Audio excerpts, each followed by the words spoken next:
Is exposition always wrong? Today on Writers RX, I'm talking about that so-called evil many editors will warn you about.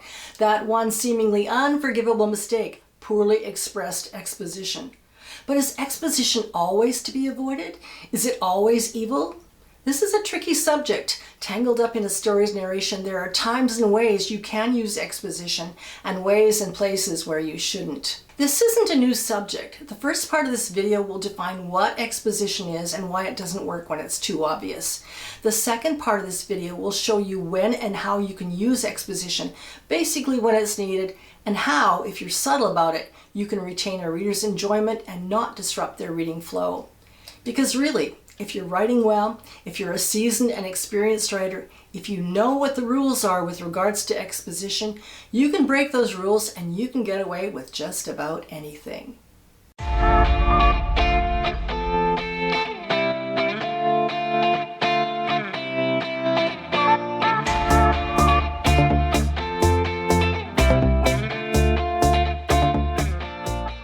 I'm Susan MacGregor, a professional writer and editor with over 30 years of experience. I've edited magazines, anthologies, and novels.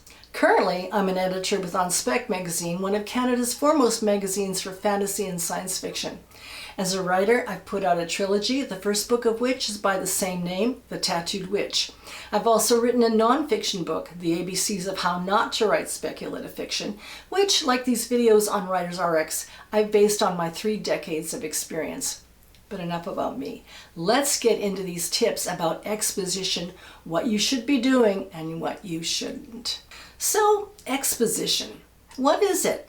If you're a novice writer and don't know what I'm talking about, exposition is a way of conveying information about your story's plot, backstory, character, setting, or theme. It fills in your reader on the pertinent details they need to know, or gives your story additional flavor in description. I once had an editor who hated exposition so much, she actually pointed out a 3-word phrase I'd used in a scene. Now, in my mind, that was going a bit too far, and I had to convince her that not all exposition was bad. Exposition is a necessary element in any story. Don't let anybody tell you different. It's how you use it that makes all the difference. So, some examples of how not to use it. When exposition becomes an info dump, it breaks reader flow. It leans towards telling rather than showing. It also looks contrived. In the following scene, the dialogue doesn't come across realistically. Too much information is given all at once, which is why this kind of verbal diarrhea is called an info dump. In example 1, Zach, our protagonist, is a newcomer to a biodome. Mike, his new roommate, is explaining the ins and outs of life there. Mike says, "The outland gets so romanticized here. Our biodomes have our own sustainable food sources. We produce real vegetables and alternate protein sources like soy. We have energy reserves from capped gas wells, orbiting solar satellites, plus nuclear plants. Prices for everything are exorbitant, so we have to supplement our dietary and energy needs with recycled waste. We don't like to dwell on that too much, but if you're looking for employment, food reconstitution is a growing industry. The perks make the downside worthwhile. Medical is free, for example." What would work better here are actual scenes where Zach discovers much of this for himself. For example, a scene where he gets a job working with recycled waste. Maybe he doesn't think too much about what that is. Maybe he realizes over his lunch sandwich what he's really eating. The meat has a slight odor reminiscent of human waste, and this is why medical is free. The food is making people sick. A variation on this storyline? Soylent Green, anybody? Example number 2 is the opening for an epic fantasy involving knights tracking down a monster. This exposition is of a type I've seen many, many times that beginner writers use in their novels. The story begins this way. 2 years had passed since the fall of Gorgonmeth.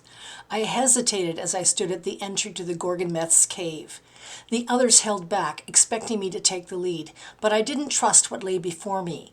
The king had directed us to return. In his mind, not all the spawn had been wiped out, and there was the treasure to consider. The cave had been well picked over, but the greed of princes is not well assuaged.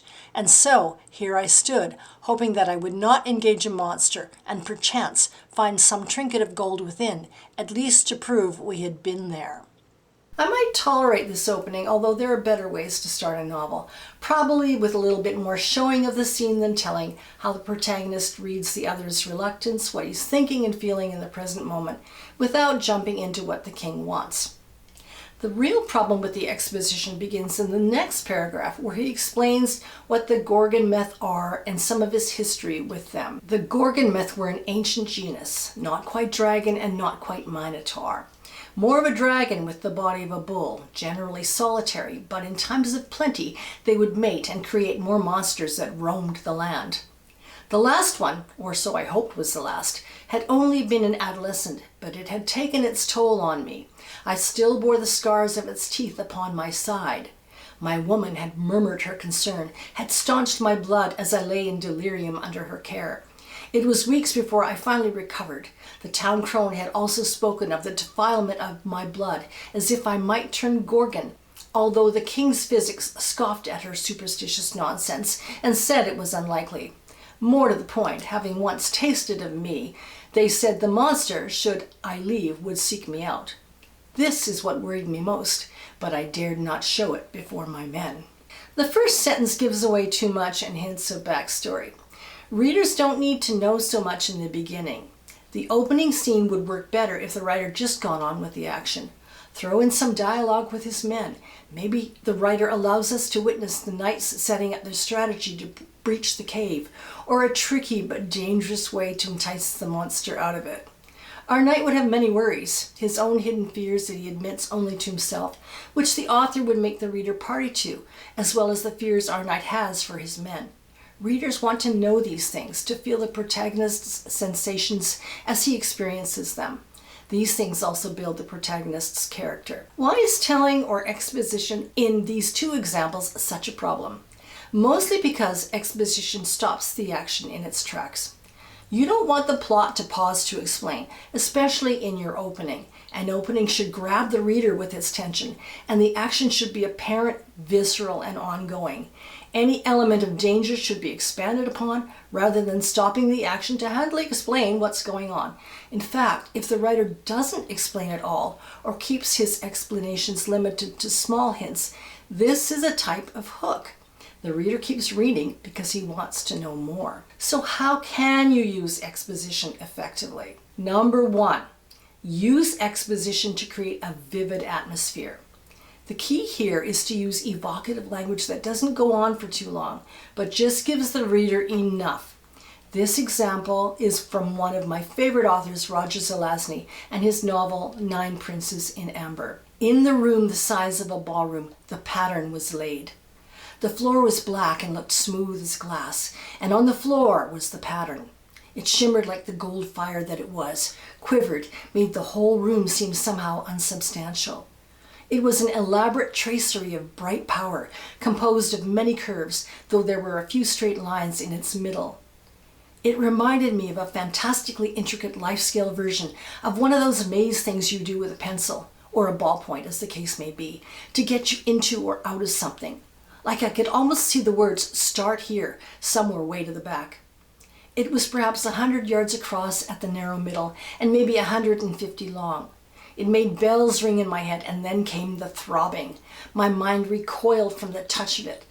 But if I were a Prince of Amber, then somewhere within my blood, my nervous system, my genes, this pattern was recorded somehow, so that I would respond properly, so that I could walk the bloody thing. Number 2, use the exposition as a transitional element, especially if you want to increase the pace from one key scene to another without having to explain the transition in other than the broadest terms. From my book, The Tattooed Queen, I've used this transition to effect. Here, my protagonist Joaquin and his band of captives are on a slave galleon and unable to fight because they're below decks. Their situation goes from bad to worse as they await their ship's capture by pirates. For 3 terrifying hours, they listened to the thunder of guns as Don Lopez sought to outrun the threat. La Estrella del Mar was built for cargo, broad-beamed and not easily maneuverable. Having only 12 medioculobrinas amidships, she was pitifully outarmed.